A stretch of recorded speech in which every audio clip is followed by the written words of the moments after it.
Serangan balasan Iran ke Israel, serangan Israel ke Gaza Palestina, perang Rusia-Ukraina, dan kecelakaan helikopter di India Utara.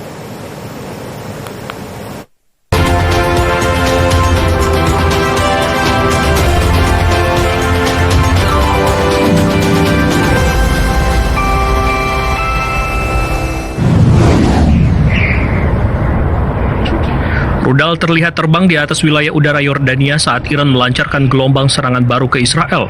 Sirene serangan udara diaktifkan di Yordania saat negara itu terjebak dalam baku tembak antara Israel dan Iran. Rekaman eksklusif dari televisi Cina CCTV memperlihatkan sejumlah rudal Iran terlihat di langit di atas ibu kota Yordania aman, beberapa di antaranya diduga dicegat oleh Yordania.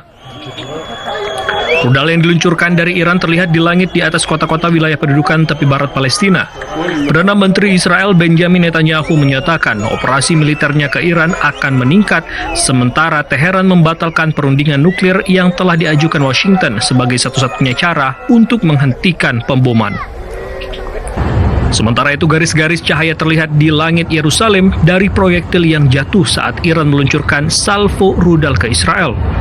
Iran menyerang Israel sebelum tengah malam waktu setempat dan warga Israel diminta untuk tinggal di tempat yang aman dan berlindung. Televisi pemerintah Iran melaporkan Iran telah meluncurkan rudal dan pesawat nirawak ke Israel.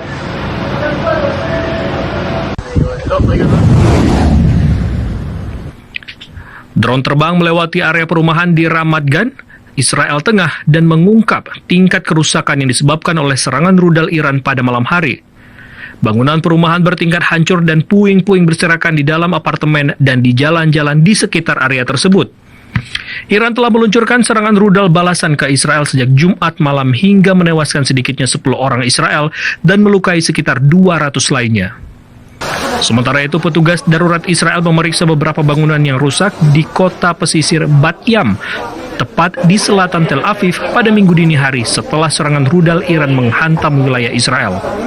Beberapa laporan media lokal menyebutkan bahwa serangan Iran di Bat Yam, Israel mengakibatkan beberapa orang tewas dan 30 lainnya terluka.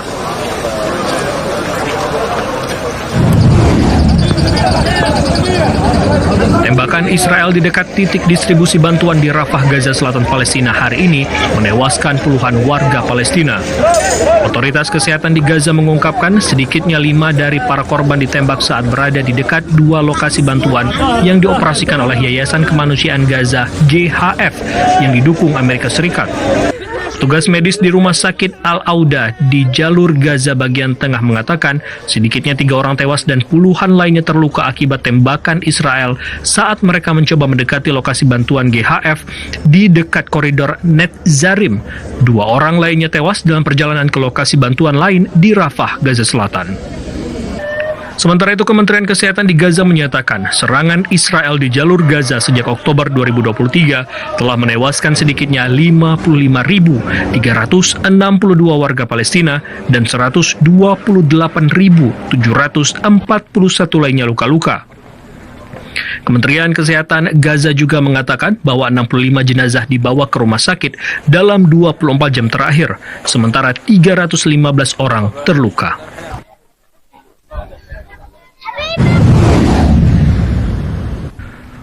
Rusia menghancurkan 2 bom udara berpemandu buatan Amerika Serikat milik Ukraina dan menembak jatuh 110 pesawat nirawak Ukraina. Kementerian Pertahanan Rusia melaporkan selama 24 jam terakhir pasukan Rusia telah maju lebih dalam ke garis pertahanan Ukraina di wilayah Sumy, Kharkiv, Donetsk, dan Zaporizhia, mengamankan posisi yang lebih menguntungkan. Di pihak lain, Staf Umum Angkatan Bersenjata Ukraina menyatakan hingga Sabtu sore, hampir 100 pertempuran telah terjadi di sepanjang garis depan, dengan pertempuran paling sengit terjadi di wilayah Liman, Porksrov, dan Novopavlivka. Sementara itu, Rusia dan Ukraina melakukan pertukaran tawanan perang berdasarkan kesepakatan Istanbul, Turki. Kementerian Pertahanan Rusia menyatakan sekelompok tawanan perang Ukraina diserahkan ke Kiev. Rusia juga mengembalikan jenazah 1.200 tentara Ukraina pada Sabtu, menyusul pemulangan 1.212 jenazah pada Rabu dan 1.200 jenazah pada Jumat. Perwakilan dari kelompok negosiasi Rusia mengatakan kepada kantor berita Rusia TASS bahwa Rusia setuju mengembalikan jenazah 6.000 tentara Ukraina yang gugur setelah pembicaraan Istanbul pada 2 Juni lalu.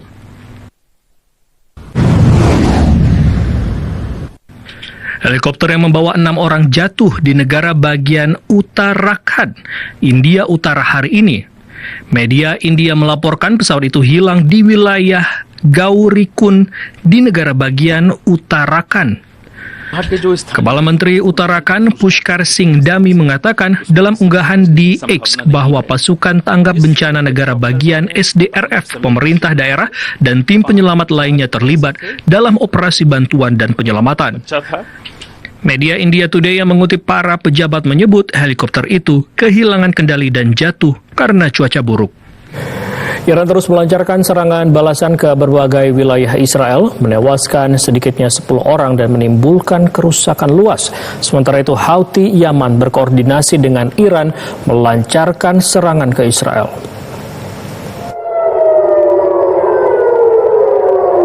Ledakan terlihat di udara Tel Aviv dan Yerusalem pada Minggu dini hari saat proyektil melesat dari tanah untuk mencegat rentetan rudal-rudal yang masuk ke wilayah Israel. Israel dan Iran melancarkan serangan baru pada Minggu. Militer Israel menyatakan lebih banyak rudal diluncurkan dari Iran menuju Israel pada Sabtu malam waktu setempat. Televisi pemerintah Iran melaporkan bahwa Iran telah meluncurkan rudal dan pesawat tak berawak ke Israel. Serangan Iran ke Israel hari ini dilaporkan menewaskan sedikitnya 10 orang Israel dan melukai sekitar 200 orang lainnya. Di Tamra, Israel, tim penyelamat berusaha mengevakuasi para korban setelah 4 orang ditemukan tewas akibat serangan rudal dari Iran. Serangan Iran di Tamra menghantam sejumlah bangunan. Hingga kini jumlah korban serangan Iran di Tamra belum diketahui. Di Bat Yam, Israel, rekaman drone menunjukkan kerusakan yang meluas pada bangunan dan mobil akibat serangan Iran. Tim penyelamat Israel menyisir puing-puing bangunan tempat tinggal yang hancur, menggunakan senter dan anjing pelacak untuk mencari korban selamat setelah sedikitnya 10 orang ditemukan tewas. Militer Israel IDF menyatakan hingga kini sekitar 20 orang masih belum ditemukan di Bat Yam. Sementara itu, Houthi Yaman menyatakan berkoordinasi dengan Iran dalam serangan ke Israel dengan rudal balistik. Juru bicara militer Houthi Yaman, Yahya Sarya, menyatakan Houthi Yaman menargetkan Jaffa di Israel Tengah dengan beberapa rudal balistik dalam 24 jam terakhir. Militer Israel sebelumnya mengatakan sirine diaktifkan di beberapa wilayah Israel menyusul peluncuran rudal dari Iran dan Yaman. Menteri Luar Negeri Iran Abbas Araghchi menegaskan Iran tidak ingin konflik dengan Israel meluas, tapi siap membela diri. Iran mempertimbangkan untuk menutup Selat Hormuz sebagai respon atas tekanan dan ancaman terhadap kepentingannya di wilayah Teluk. Menteri Luar Negeri Iran Abbas Araghchi menegaskan Iran tidak menginginkan konflik dengan Israel meluas ke negara lain di kawasan. Araghchi menandaskan jika pelanggaran terhadap Iran dihentikan, maka reaksi dari pihaknya juga akan berhenti secara otomatis. Menlu Iran memperingatkan meluasnya konflik ke kawasan Teluk Persia merupakan kesalahan strategis besar yang dapat menyeret wilayah lain, bahkan dunia, ke dalam ketegangan militer lebih luas.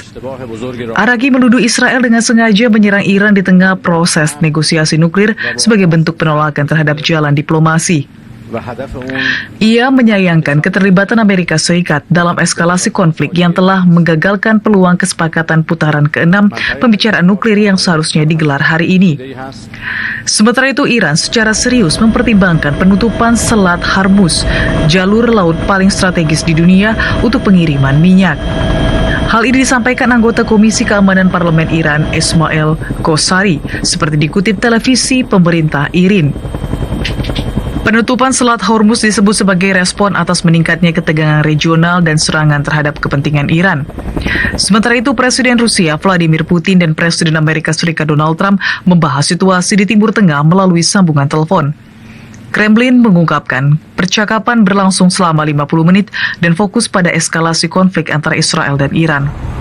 Putin mengecam serangan Israel dan menyatakan kesiapan Rusia untuk menjadi mediator. Trump menyebut situasi sangat mengkhawatirkan dan menyatakan tim negosiasinya siap melanjutkan dialog nuklir dengan Iran. Ribuan warga di Barcelona, Spanyol menggelar aksi solidaritas menyerukan diakhirinya serangan Israel di Gaza dan mendesak tindakan nyata dari komunitas internasional. Sementara itu, aksi serentak digelar oleh Serikat Buruh dari Partai Kiri menuntut gencatan senjata serta akses bantuan kemanusiaan di Gaza.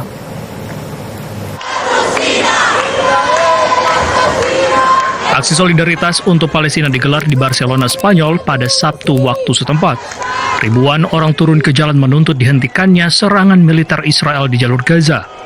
Para demonstran membawa bendera Palestina serta spanduk bertuliskan Free Palestine dan boikot Israel. Massa juga memprotes sejumlah perusahaan internasional seperti Starbucks dan Carrefour yang dianggap mendukung atau tidak mengecam serangan Israel di Gaza. Sejumlah peserta menyebut kekerasan yang berlangsung sebagai genosida terbuka dan mengancam sikap diam negara-negara barat termasuk Uni Eropa dan Amerika Serikat. Sementara itu, ribuan demonstran memadati Palais de la République, Paris, Prancis dalam aksi solidaritas untuk rakyat Palestina di Gaza. Aksi ini diperkasai oleh sejumlah serikat buruh dan partai politik kiri menuntut gencatan senjata segera dan akses bebas bagi bantuan kemanusiaan. Mereka membawa poster bertuliskan Stop Genocide dan Free Palestine, serta mengecam pemerintah Prancis yang dinilai diam terhadap kekerasan yang berlangsung. Sejumlah peserta juga menyinggung penahanan kru kapal Freedom Flotilla yang dicegat saat hendak mengirim bantuan ke Gaza melalui laut. Konflik Israel-Hamas yang kembali memanas sejak 2023 telah menewaskan puluhan ribu warga Palestina dan mendorong aksi protes global. Saudara, ribuan orang melakukan aksi turun ke jalan di Los Angeles, California, Amerika Serikat untuk berunjuk rasa anti deportasi No Kings. Sementara itu, pengunjuk rasa di Washington DC, Amerika Serikat menghadang pendukung Presiden Amerika Serikat Donald Trump dan peserta parade militer. Ribuan pengunjuk rasa No Kings berdemonstrasi menentang Presiden Amerika Serikat Donald Trump di Los Angeles, California, Amerika Serikat pada Sabtu waktu setempat. Aksi ini berlangsung setelah sepekan ketegangan di kota tersebut. Protes atas penggerebekan imigrasi federal membuat Trump memerintahkan penggerahan pasukan Garda Nasional dan Marinir Amerika Serikat guna menjaga ketertiban. Para pengunjuk rasa juga turun ke jalan di Austin, Texas, Amerika Serikat pada hari yang sama. Media lokal melaporkan para demonstran berkumpul di gedung Capitol, Texas dengan jumlah peserta mencapai ribuan orang. Terjadi ketegangan ketika pengunjuk rasa menghadapi seseorang yang membawa papan bertuliskan nama Trump dan Vance. Di Washington DC, Amerika Serikat, sekelompok pengunjuk rasa menghadang para pendukung Presiden Trump di dekat pintu keluar parade militer. Hal ini terjadi saat perayaan 250 tahun Angkatan Darat Amerika Serikat memasuki tahap akhir. Seorang peserta parade memperlihatkan bendera bertuliskan Trump Vance sambil diejek oleh para pengunjuk rasa. Sementara itu, para demonstran di Vermont, Amerika Serikat ikut bergabung bersama puluhan ribu warga Amerika lainnya yang menggelar aksi protes hari ini. Kelompok anti-Trump telah merencanakan hampir 2.000 demonstrasi dalam berbagai skala di seluruh negeri, bersamaan dengan parade militer di Washington DC. Sebagian besar aksi berlangsung di bawah tema No Kings dengan pesan tidak ada satupun individu berada di atas hukum. China berhasil memproduksi yttrium-90 di reaktor komersial untuk terapi radiasi. Mikrosfer kaca yttrium telah lolos pengujian dan membuka jalan bagi produksi massal. Perusahaan nuklir nasional China CNNC hari ini mengungkapkan China telah menguasai teknologi produksi yttrium-90, isotop yang digunakan dalam terapi radiasi di reaktor komersial. CNNC menjelaskan bahwa mikrosfer kaca yttrium-90 yang diradiasi di reaktor milik mereka telah berhasil melewati pengujian, sehingga membuka jalan bagi produksi massal. Mikrosfer kaca yttrium-90 ini sebagian besar dibuat dari yttrium-89 yang berubah menjadi yttrium-90 radioaktif setelah menyerap neutron di dalam reaktor nuklir. Mikrosfer tersebut berfungsi sebagai obat radioaktif yang memancarkan radiasi beta. Dengan menggunakan teknik intervensi vaskular, mikrosfer yttrium-90 dialirkan menuju pembuluh darah hati untuk mengobati tumor hati dalam prosedur yang tidak terlalu invasif. Setelah dikeluarkan dari reaktor, yttrium-90 yang diproduksi akan menjalani pemeriksaan menyeluruh oleh para peneliti sebelum memasuki tahap aplikasi klinis. Menurut para insinyur, reaktor air berat komersial di Pangkalan Tenaga Nuklir Chingsan milik CNNC memiliki keunggulan khusus dalam produksi yttrium-90. Li Shisheng, wakil kepala insinyur di pangkalan tersebut, menyatakan reaktor air berat komersial tersebut memiliki fluks neutron yang relatif tinggi dan dapat beroperasi secara stabil. Ia juga menyatakan zona aktivasi di inti reaktor sangat luas. Dengan menggunakan tipe reaktor ini, kapasitas produksi yttrium-90 dapat ditingkatkan. Biaya produksi berkurang, serta pasokan menjadi lebih konsisten.